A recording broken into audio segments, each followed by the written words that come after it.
Hello. I just want to see if this is working and if we've formatted correctly. Bye-bye. JK, Margie, JK.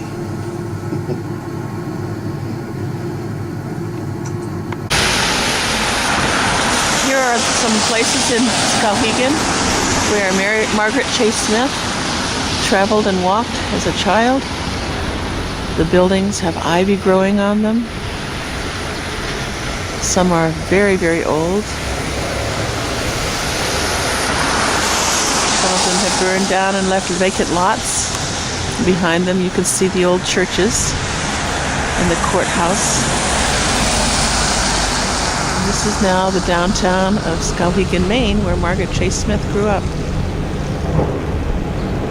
Factories and businesses. And she was part of many of these businesses being founded. And this is what the countryside looks like in Skowhegan, Maine. Below you, you see a beautiful river, all covered in snow. And every day, this woman saw this gorgeous scenery as she went to work. And over by the library, you have old stone walls where there used to be an much older building. And here is the Margaret Chase Smith Library. It's a rather modern facility that houses all of the memorabilia of Margaret Chase Smith. And today we're going to interview Mr. Richards. As you walk in the door, you're greeted by none other than Margaret Chase Smith herself. This is a cardboard likeness of her in life-like.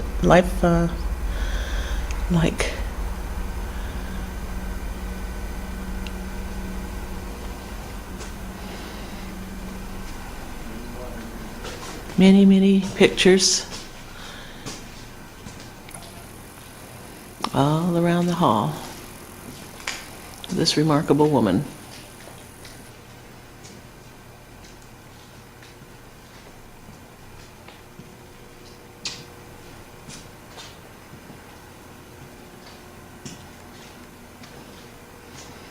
This picture is one that my father has had in his library before, of her when she was quite young, as a congresswoman, when she took the place for her husband.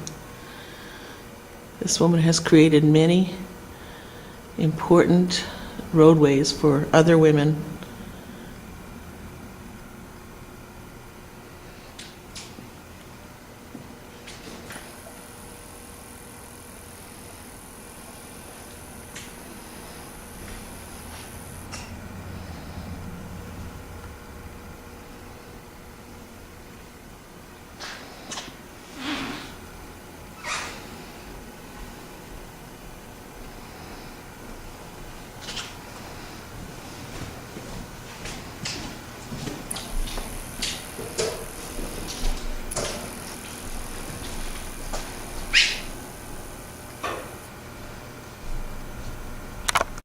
As we look in the library, we're looking at all of the maps and the books, and here we have Angie, who Hi. is the one that you spoke with, Emma, and Dr. Richards as well. Hi, Emma. Hi, Emma. Is David Richards, and I am the director of the Margaret Chase Smith Library in Skowhegan, Maine. And do you want to ask me the questions, or do you want me to just read them off and give answers? That would be a great idea. Read them off and give your answers. All right. 1, if you could describe Senator Smith in one word, what would it be and why? It would be determined, because she had many obstacles that she had to overcome in life. She was born here in this town of Skowhegan, which was a classic New England mill town, and her family didn't have a lot of money, and she never had the opportunity to go to college.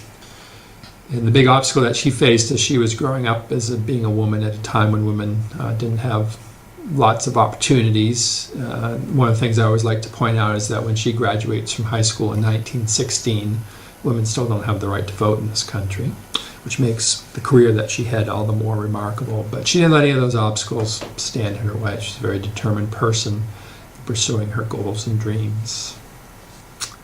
Number 2, which of her accomplishments influenced the U.S. the most and why? I would say that it was the things that she did as a woman, again, going back to that fact, growing up at a time when women didn't have a lot of opportunities. The things that she did opened a lot of doors. And the most obvious is in the realm of politics. Women don't get the right to vote till 1920. And she actually winds up going in the Senate, well, first in the House of Representatives in 1940, and then in the Senate in 1948. So altogether she serves 32 years in Congress, and she's really the first woman who's able to take that new right of women being able to vote and run for office and turn it into a career. So that made her a role model for a lot of women who came after in politics. But along the way, she did other things that exemplified opening up new opportunities for women. Even before she got involved in politics in high school, if you had asked her in high school what she wanted to be, she would have told you a phys ed teacher. And so she really likes sports, and hers is the first generation of women that's really allowed to participate in sports. In history, they're referred to as the new women, capital N, capital W. And her sport was basketball. She loved basketball. And then another area, when she's in politics, in government, in Congress, an area that she's very interested in for women was the military. During World War II, women eventually are allowed in the military in special units, the WACs in the Army, the WAVES in the Navy, and the WAFs in the Air Force. And then after World War II is over, the plan was just to disband those units and get rid of the women. And Margaret didn't think that was fair, that if women had served during wartime, that they should be given opportunities afterwards. And the compromise is going to be that they'd be allowed to stay in, but only as temporary members, not as permanent members of the military. And Margaret thought that was wrong. And she fought for some legislation that eventually gets passed. I believe it was in 1948, during the Truman administration, that allowed women to remain in the military as permanent members. So I think in the big scheme of things, that's really where she had the most impact, was in opening doors for women, which people might take very much for granted today, but it wasn't always the case that things, the way they are today, were always that way in the past. Number 3, what was her most important example of leadership? And I would say without question that is the stand that she took on June 1st, 1950, in which she stood up in the Senate and gave a speech that became known as her Declaration of Conscience speech. And what she was responding to was what had begun happening in this country beginning in February of 1950, when Senator Joseph McCarthy of Wisconsin had started to go around the country waving pieces of paper saying he had proof that there were communists in our government. And people were very concerned about that, as was Margaret Chase Smith. But what she very quickly realized is that he really didn't have proof that there were communists in our government. What he had was lots of gossip and rumor and innuendo about people. And what she didn't like about McCarthy was the tactics that he used. He was a pretty classic bully, a political demagogue who was just trying to build his own career at the expense of other people. And she thought that those tactics were wrong. So she never mentions him by name in her speech, by criticizing the types of tactics that Joe McCarthy was using. It's very clear who she was speaking out against. It causes a great sensation the next day all across the country. The speech is talked about in banner headlines. 11 days later, she's on the cover of Newsweek magazine with the caption down below, Margaret Chase Smith, a woman for vice president, ? So it's really the moment that puts her on the national stage, and she never leaves the national stage after that. Unfortunately, it didn't have a lot of impact in the moment. Very few people supported her at the time. And 3 weeks after she makes the speech, North Korea invades South Korea, and it does make it look like communism is on the march. So it isn't until 4 years later, in 1954, that people start to wake up and realize that Margaret Chase Smith had been right all those many years ago. So that leads into the 4th question, which is, what was the Declaration of Conscience's largest effect. And I've just alluded to that it really didn't have the effect that she wanted. What she hoped is that her colleagues in the Senate would join her and help to bring McCarthy into line. He was just doing a lot of things that violated Senate rules and Senate courtesies. And she just thought that he should be performing in a better way, and it didn't have that effect. In fact, he just became more emboldened, and one of the things that he tried to do is retaliate against her. He got her kicked off one of the committees that she was on, and the next time she ran for Senate in Maine in 1954, he handpicked a candidate to run against her. She very easily defeated that candidate, but he did make her life in the Senate miserable as much as he could. So it didn't have the national political effect that she had hoped. It had a side effect, a byproduct that she perhaps didn't foresee, and that is that speech made her a national figure. She was a woman from a very small state and a freshman senator. So there was nothing working in her favor to bring the national spotlight on her. It was this speech that gave her national publicity, and as I say, she really never left the spotlight thereafter. She became the go-to person if you needed to get the woman's point of view thereafter. 5, what was the importance of her running for president? She knew she faced very long odds. In fact, when she makes her announcement speech, she frames it in such a way that she, as she goes through the speech, she is coming to the conclusion, and she lists all these reasons people have told her not to run. And they essentially all boil down to the fact that she's a woman and she won't be taken seriously and she won't get enough money and she won't get enough votes, so why bother? And she says for all those reasons, that's why I am going to run. Because she realized that if women always bought into that psychology, a woman would never run. And if a woman never runs, then a woman will never be successful. It goes back to what I said at the beginning. What really makes her stand out is that she was a very determined person.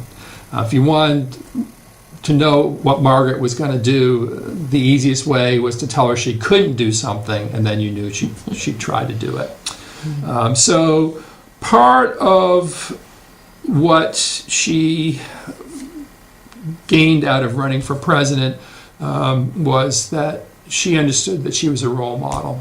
And one of the interesting things we have is a letter from Hillary Clinton. And it's right after the Clintons went into the White House in 1993. Parade magazine had asked Hillary to write an article about who the role models in her life had been. And one of the people she singled out was Margaret Chase Smith. And so it's in the Parade magazine article from 1993, and then she sent a follow-up note to Margaret Chase Smith. And I think Margaret sort of understood that she was serving as a role model, not just for young women, but for older women as well, to show them that if they were determined, they really could accomplish things at a time when, again, women didn't have all the rights and opportunities that we take for granted today. And it's interesting because she did take her candidacy all the way to the Republican convention in 1964. Since 1964, we've had quite a few women who have run, and many of them have dropped out along the way. They haven't gone all the way to the convention. And that was very important to Margaret, to see this project through all the way to the end. And she really did see it through to the end, because on the first ballot, the Republicans nominated Barry Goldwater. And what they then wanted to do was to reballot. They wanted all the other candidates to drop out so that they could take a second vote and unanimously send out Barry Goldwater as the Republican nominee in 1964. Margaret refused to drop out. And thereafter, she always said that she came in second place. And sometimes people will challenge us on that and say, oh, no, on the first ballot, she came in fifth. Well, the first ballot isn't the determining ballot. It was the second ballot that they took. And again, she consciously refused to drop out because she wanted to be able to say, I came in second. She wanted to lay down that marker for women who came after.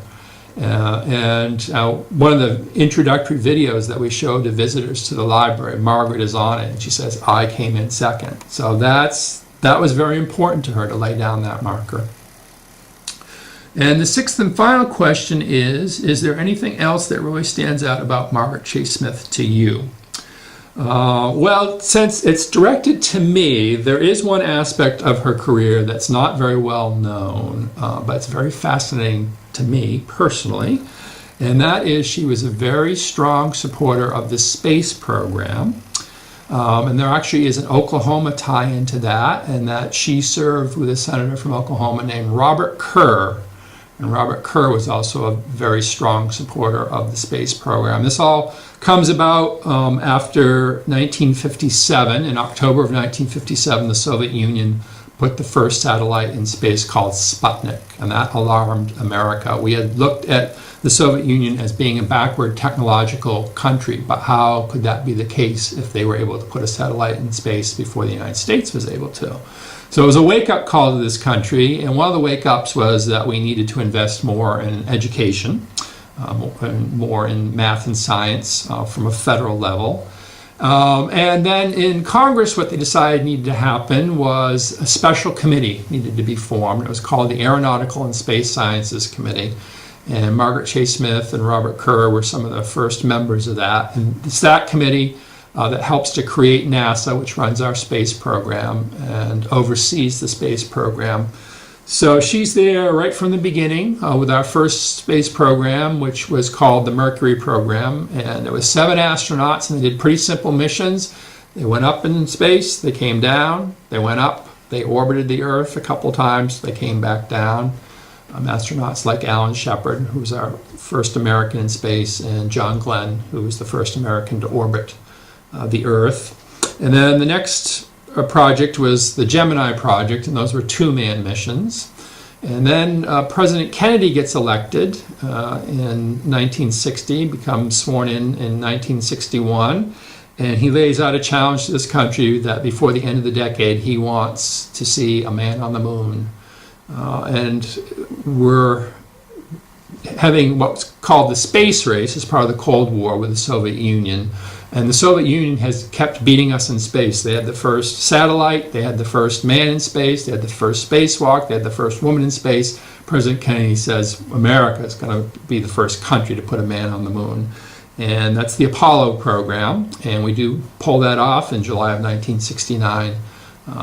Apollo 11 lands on the moon, and the 2 astronauts, Neil Armstrong and Buzz Aldrin, walk on the moon. And again, Margaret Chase Smith was on the Aeronautical and Space Sciences Committee that oversaw those programs. Interestingly, the space shuttle doesn't fly first successfully until 1982. By that time, Margaret Chase Smith's been out of Congress for about 10 years. But the space shuttle program had first come before the Aeronautical and Space Sciences Committee in 1965. That gives you a sense of the lead times that it takes for these projects. So she was also in on the ground floor of the space shuttle program. Thank you so much. You're welcome. Hopefully there's something usable in that material. Here she This is. is taken from a panel that is up at the Margaret Chase Smith Federal Building in Bangor.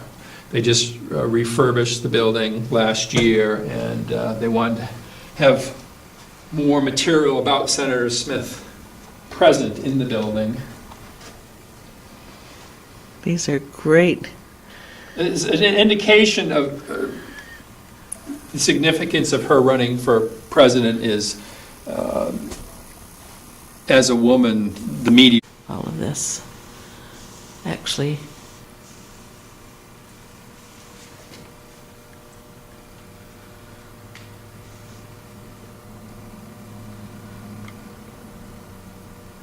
'57. So right after that, what she did is she went out on a tour throughout America of our military and defense installations, because she wanted to know, well, what's the state of our rocket program? And along the way, what she wanted to do is fly in a jet airplane and break the sound barrier. So when she was in California at North American Aviation, they agreed to take her up in a jet, like is in the display case, called the F-100F Super Sabre jet.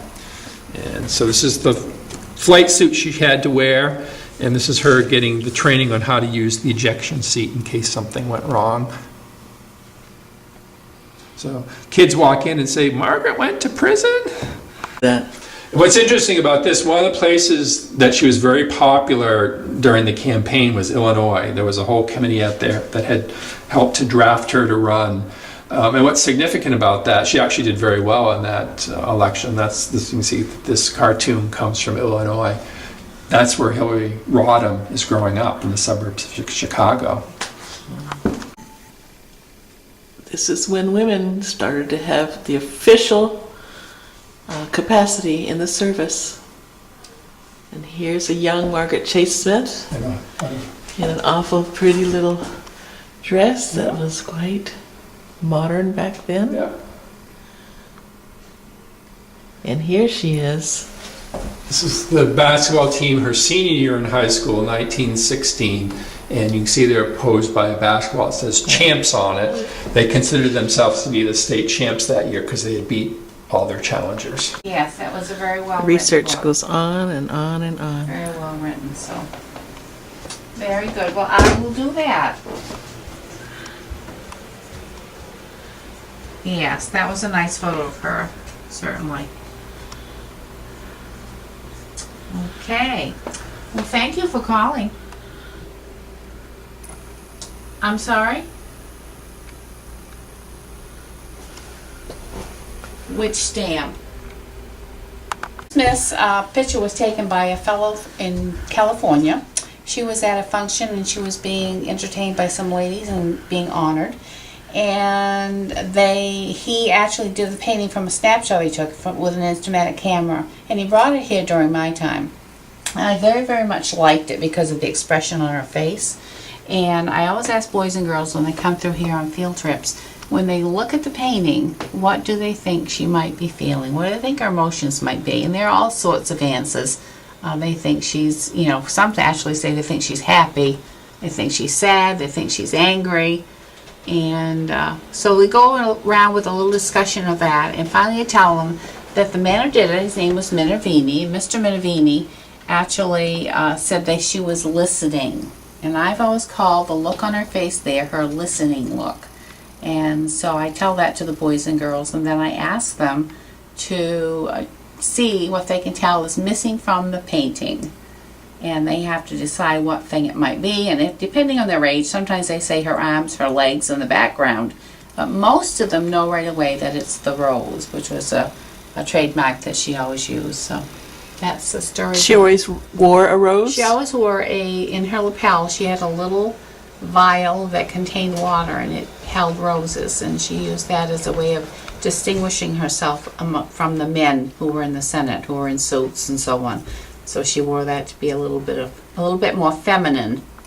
With this, we tell everyone who comes here that she built her home in 1949. And in 1949, you would have been standing on her front lawn. And this is her front entrance, and she would have greeted you at that door. And some of the places that you see, that painting there, or that picture, and the one over here, those are all the same shot, the same place. That's the home that she owned at Cundy's Harbor, which is down near the Bath Brunswick area of Maine. And it now belongs to a doctor from Massachusetts. It's turned into a year-round home. And in the trees that you can't see is a home that was owned by Bill Lewis. And Bill Lewis was her